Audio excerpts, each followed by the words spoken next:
સર્વ વિદ્યાલય કેળવણી મંડળ, કડવા પાટીદાર કેળવણી ઉત્તેજક મંડળ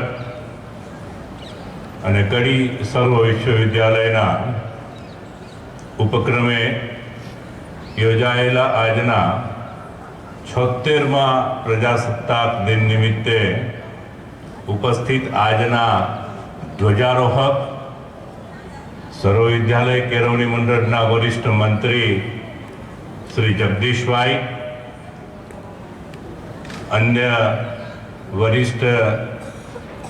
સર્વ વિદ્યાલયના ભૂતપૂર્વ મંત્રી અને હાલના કડવા પાટીદાર કેળવણી ઉત્તેજક મંડળના પ્રમુખ શ્રી ડૉક્ટર મણિભાઈ, ડૉક્ટર રમણભાઈ, અન્ય મંચસ્થ સર્વે મંત્રીશ્રીઓ, સંસ્થાના કેમ્પસ ડાયરેક્ટર, અન્ય ડીન ડાયરેક્ટરશ્રીઓ, સંસ્થાની વિવિધ શાળા કોલેજના પ્રિન્સિપાલશ્રીઓ,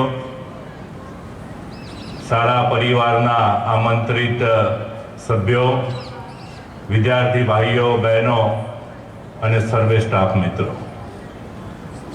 આપણે સૌ જાણીએ છીએ કે વર્ષોથી સર્વ વિદ્યાલય પરિવાર દેશના વિવિધ સ્વતંત્રતાના અને પ્રજાસત્તાક દિનની ઉજવણીઓ ખૂબ ધામધૂમથી કરતા આવ્યા છે. આ એટલા માટે કરી રહ્યા છીએ કે સર્વ વિદ્યાલય પરિવાર આજે નહીં પરંતુ વર્ષોથી દેશની સેવા અને દેશની આઝાદી માટે સર્વ વિદ્યાલય પરિવારે બલિદાન પણ આપેલા છે. આજે આપણે જે કેમ્પસમાં બેઠા છીએ, આ કેમ્પસની અંદરથી જે તે વખતે દેશની આઝાદીની ચળવળો શરૂ થતી હતી. આપણા કેટલાય વિદ્યાર્થીઓ અને કેટલાય શિક્ષકોએ એ વખતે બ્રિટિશ સરકાર સામે લડત માંડી અને જરૂરિયાત લાગી ત્યારે તમામ કાર્યક્રમોની અંદર ભાગ લઈ અને દેશની આઝાદી માટે કામ કરેલું છે. આવા પવિત્ર દિવસે જ્યારે સર્વ વિદ્યાલય પરિવાર ઉજવણી કરતું હોય ત્યારે સ્વાભાવિક રીતે આવનારા દિવસોની અંદર પણ સર્વ વિદ્યાલય પરિવારે આ જ પ્રકારે દેશના વિકાસની અંદર કામ કરતા રહેવું પડે તેવું ખાસ પ્રણ લેવું જરૂરી છે. આજે મને કહેતા આનંદ થાય છે કે ચાલુ વર્ષે 2047નું ભારત કેવું હશે, મારા સ્વપ્નનું 2047નું ભારત, આ વિષય ઉપર કડી અને ગાંધીનગરમાં થઈ 28,000થી પણ વધારે વિદ્યાર્થીઓએ નિબંધ લખેલો છે. અને નિબંધ જે લખ્યા પછી જે શ્રેષ્ઠ વિદ્યાર્થીઓ મારા પરિકલ્પનાનું ભારત કેવું હશે એના માટે જેમણે સુંદર વિચારો રજૂ કરેલા છે, કે જે વિચારોને એક બુકની અંદર પ્રસિદ્ધ કરી ભારત સરકાર સુધી મોકલવાની પણ સંસ્થાએ વિચાર કરેલો છે, જેથી કરી ગુજરાતની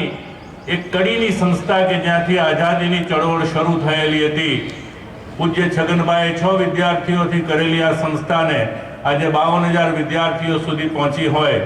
અને દેશના વડાપ્રધાન પણ ગુજરાતના હોય ત્યારે સ્વાભાવિક રીતે આપણને એમ થાય કે આવા વિચારો દેશના વડાપ્રધાન સુધી પણ આપણે પહોંચાડી શકીએ, જેથી સંસ્થા આજે પણ દેશના વિકાસની અંદર માત્ર આજે નહીં 2047ના ભારત માટે વિકાસના વિચારો કરી રહી છે, તેની પૂરેપૂરી ખ્યાતિ આવે.